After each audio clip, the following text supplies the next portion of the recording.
Bonjour à tous, avec l'aide de Dieu, la Yom Yom du 29e jour du mois de Kislev, 5e jour de Chanukah. Tout d'abord, le Rabbi nous dit, il faut étudier le Chumash du jour, le Tilim du jour, le Tanya du jour.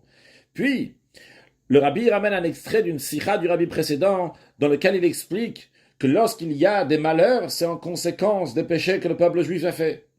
Donc la première étape, c'est le péché que les juifs ont fait. Deuxième étape, c'est le malheur qui arrive. Et troisième étape, c'est la tchouva, lorsque les juifs repartent vers Hachem, que par cela, il y a une grande délivrance.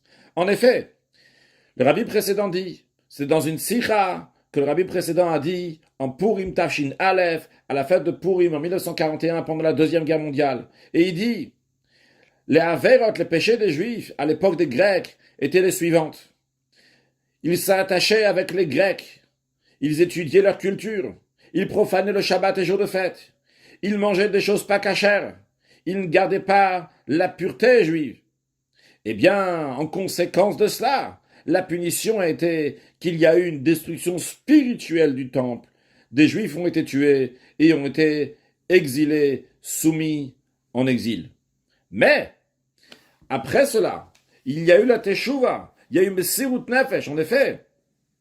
Le cœur du peuple juif s'est ouvert pour écouter quelle est la raison de ces problèmes et des malheurs qui arrivent. Ils ont compris que c'était parce qu'ils profanaient le Shabbat, ils ne mangeaient pas kasher, ils ne gardaient pas la pureté. Eh bien, à ce moment-là, le peuple juif, les hommes, les femmes, les vieux, les jeunes, ils ont fait teshuva sur toutes ces transgressions, sur tous ces péchés. Ils ont élevé le niveau d'éducation à un tel point que même des petits-enfants, ils étaient prêts à se tuer pour rester juifs plutôt que rester en vie.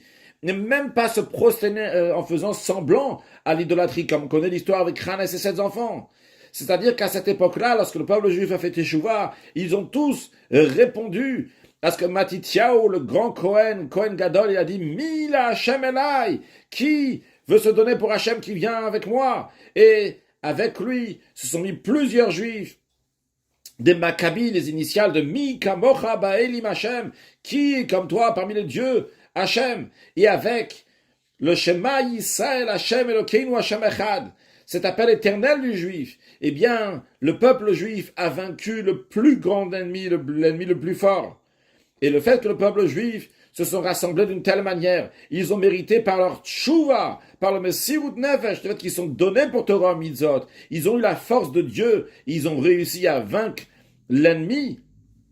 Et par cela est venu le grand miracle, le grand salut de Dieu, miraculeux, le miracle de Chanukah. Que Dieu fasse, que de la même manière c'était Bayam que Bisman Azeh aussi, on va avoir le grand miracle de la Geoula, Mitidva Shleima, la délivrance totale avec la venue de Mashiach, now, un excellent Yom.